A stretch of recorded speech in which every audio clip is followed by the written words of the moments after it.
Welcome to the Spiritist Companion podcast. My name is Yuri Castro, and I'll be your companion on this journey where we study, reflect, and put Spiritist teachings into practice. If you enjoy what you hear, don't forget to subscribe, to follow our pages, and most importantly, to send this podcast to someone else as well. And today, my dear friends, we're going to talk about family ties. Yes, what truly unites a family? Is it only blood? Is it living together? Is it just coincidence? Or are there much deeper spiritual connections behind family relationships? Let's reflect together. First, the Spiritist view of family claims that family goes far beyond biology. If we go to the Gospel According to Spiritism by Allan Kardec, or the Spirit's book, we're going to see that family ties are also spiritual ties. So spirits reunite in a family. These bonds, they do continue throughout multiple lifetimes. And the family relationship is part of an evolutionary process of the spirit. As we talked about in this podcast before, the family is the true school for the soul. We can go to the Spirit's book first, question 204, where he asks, as we have had many existences, do our relationships extend beyond our present existence? And the spirits will answer, it cannot be otherwise. The succession of their corporeal existences establishes among spirits a variety of relationships which date back from their former existences. Here they are already alluding to this idea that we have lived other lives. And if we lived other lives, we lived other lives with other people. And sometimes these people from past lives come back in the same life that we have right now.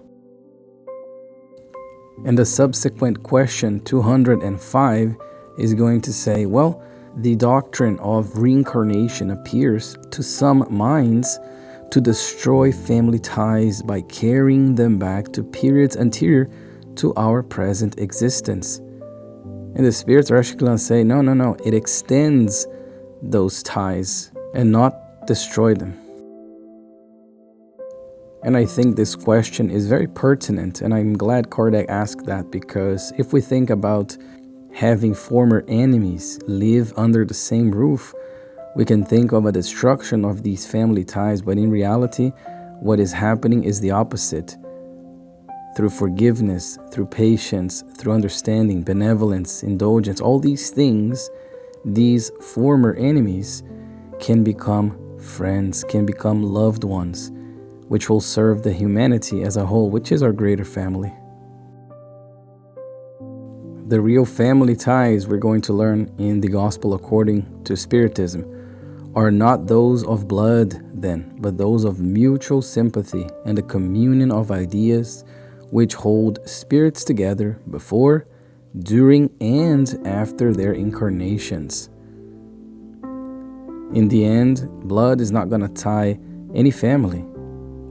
What will tie the family from a spiritual perspective is what they're saying here, this mutual sympathy, the communion of ideas that will hold spirits together. And I really like that sentence.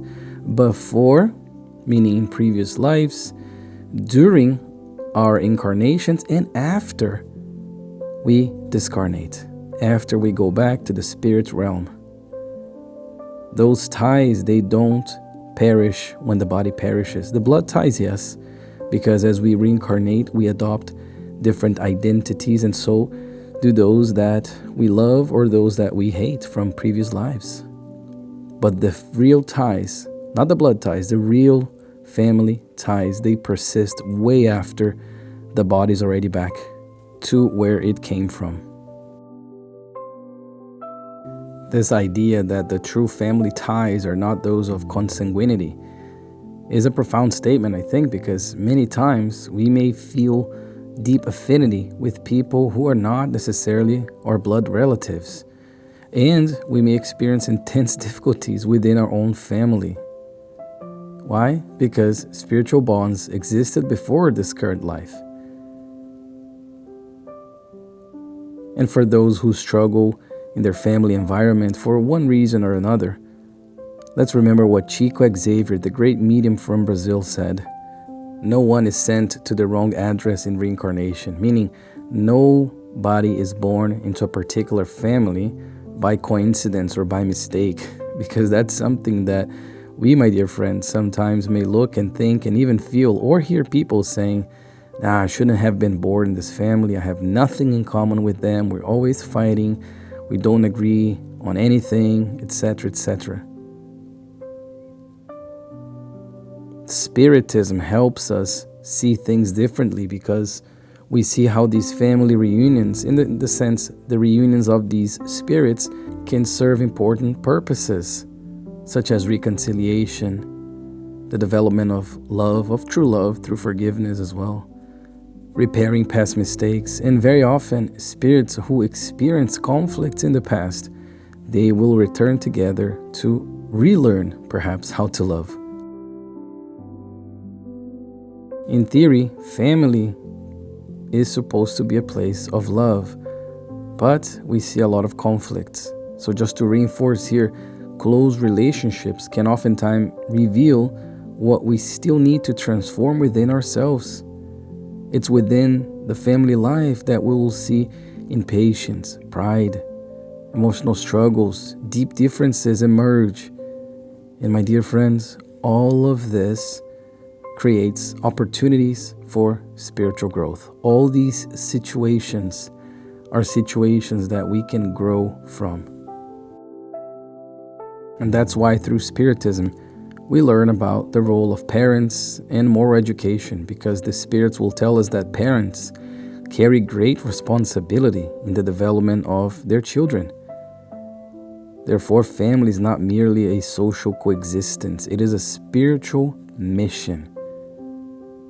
And that's why it differs so much from the animal bonds that we see out there, the animal ties between a mother and their pup, for instance.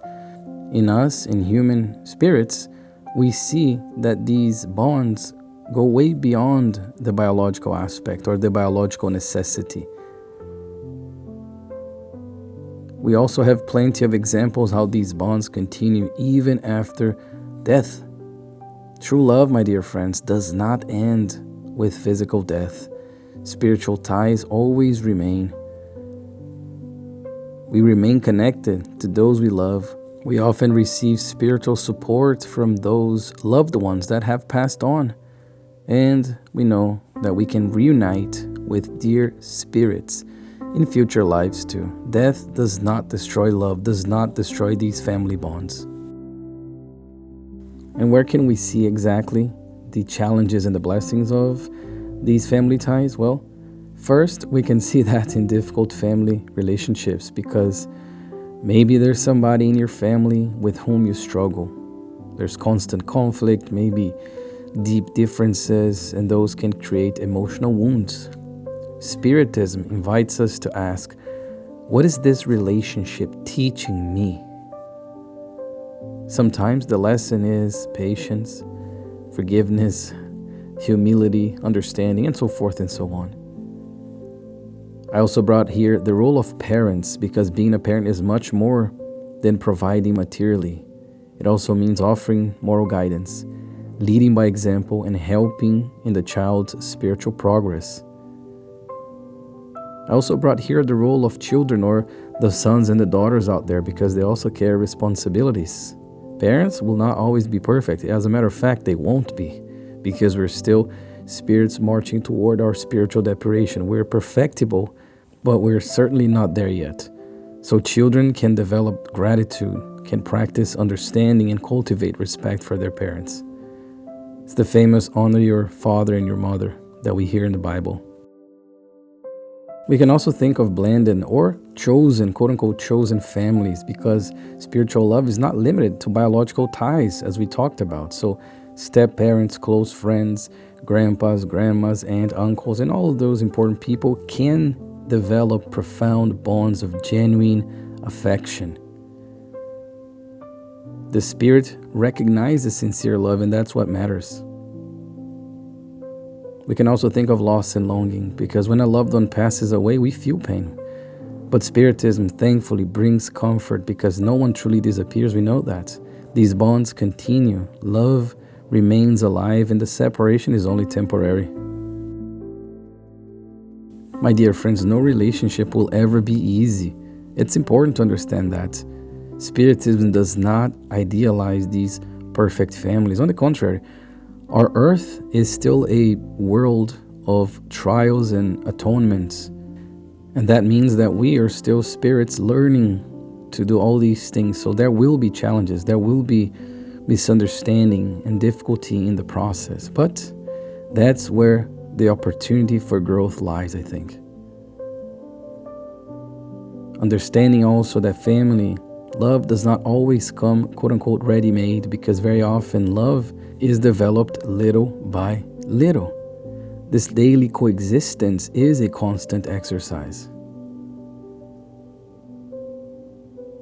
Beyond biological family, Spiritism also speaks of this spiritual affinity, like we said before. So we can create these families with sincere friends, with companions on the journey, with kindred spirits, and these bonds built through love and harmony will also endure. So how can we practice these teachings? 1, practicing patience. Family life is a constant process of learning. Number 2, I put here, communicate more. Many conflicts arise from a lack of listening. Number 3, let's work on forgiveness, which was our previous episode, so I recommend you check that out as well, because no family evolves without it. Number 5, let's value those who walk beside us, because our time here on earth is very precious. My dear friends, our families did not happen by accident, whatever they are, and in whatever form or arrangement they may come. Life's encounters carry purpose. Some spirits may come to support us, others may come and end up challenging us, but all of them come to grow alongside us.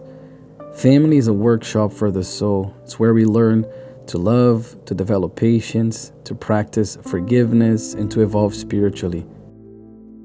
So of course it will not be easy, but every effort toward understanding transforms not only the relationship, but also the spirit itself.